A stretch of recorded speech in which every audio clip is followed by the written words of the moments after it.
Beneath a sky so blue it seemed endless, where sunlight spilled like gold over fields dotted with wild daisies, 3 little pigs set out on a journey that would change them forever. They left the snug little cottage they'd shared with their mother, the one with the crooked chimney and the lilac bush out front, carrying satchels filled with warm bread, red apples polished to a shine, and a few coins tucked safely inside. Their mother's eyes shone with love and a touch of worry as she kissed each of them on the snout. "Remember, my darlings," she said softly, "what you build with today will shelter you tomorrow. And no matter where you are, look after each other." The first pig, the youngest, had a laugh as quick as a bubbling stream and legs that always seemed to skip instead of walk.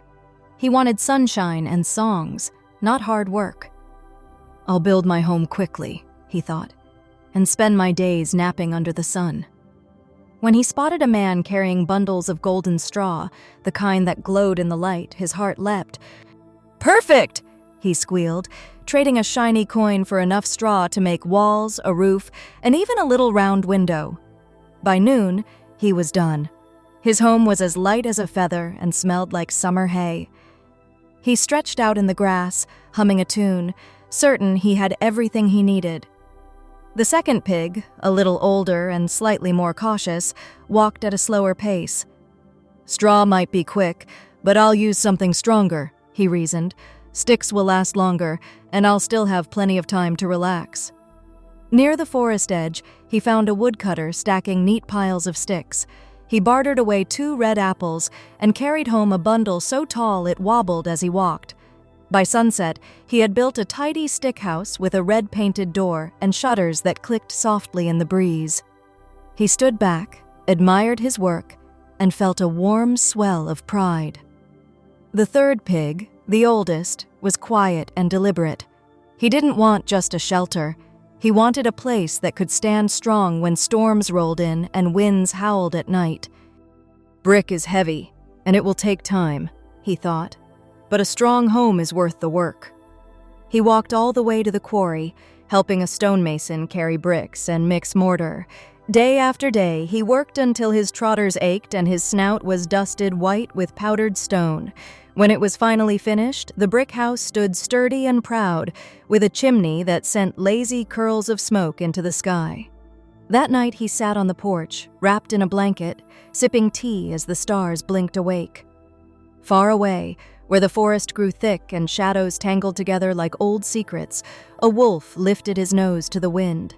His fur shimmered silver in the moonlight, and his eyes gleamed gold with hunger. Then he caught it, the unmistakable mouth-watering scent of warm pig. A slow smile curved across his face as he padded silently through the trees. The first house he found was the little straw hut by the brook. The wolf's claws scratched against the door as he called, little pig, let me come in." From inside, the youngest pig laughed nervously. "Not by the hair on my chinny chin." "Then I'll huff," the wolf said, "and I'll puff, and I'll blow your house in."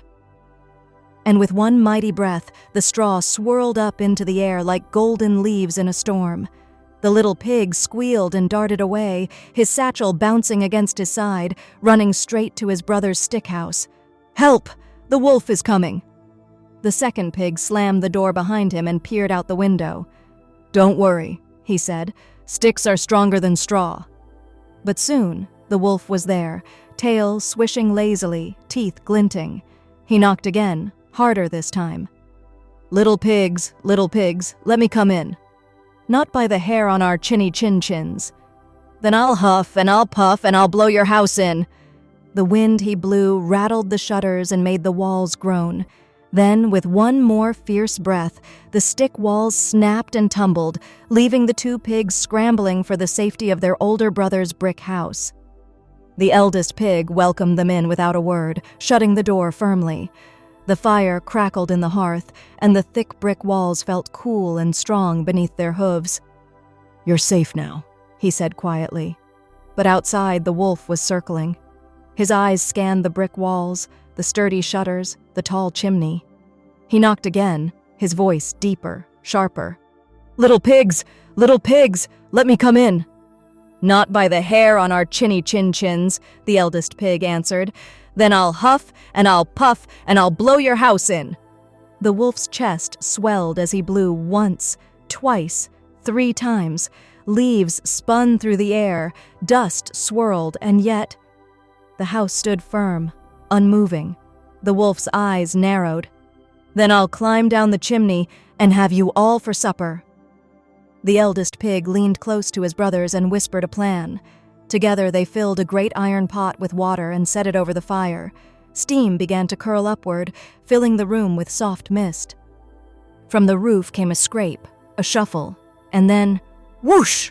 The wolf slid down the chimney and into the bubbling water with a yelp that rattled the rafters. His fur bristled, and in one leap he was gone, scrambling up the chimney and racing back into the woods, his howls fading into the night. The pigs stood still for a long moment, hearts pounding, before a shared smile spread across their faces. They were safe. Together. That night, they sat by the fire, the glow of the hearth painting their faces in gold. The youngest pig, staring at the brick walls, said softly, "I understand now. A home isn't just a place to rest. It's what keeps you safe." The second pig nodded. "And building something strong takes patience, but it's worth every moment." The eldest simply smiled, knowing his brothers had learned the lesson their mother had tried to teach. What you build with today will shape your tomorrow. From then on, the 3 pigs lived together in the brick house. They planted a garden, painted the shutters blue, and filled the rooms with the smell of baking bread and the sound of shared laughter. On rainy days, they played cards by the fire. On sunny mornings, they picked flowers for the table. And never again did the wolf come near, though sometimes on windy nights, they thought they could hear the distant echo of his grumbling. True strength isn't found in straw, sticks, or even bricks. It's built in the patience to do things right, in the care you take for yourself, and in the love you share with those who stand beside you.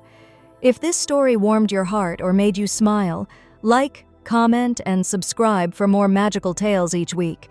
And tell me, if you were building your own home, what would you make it out of?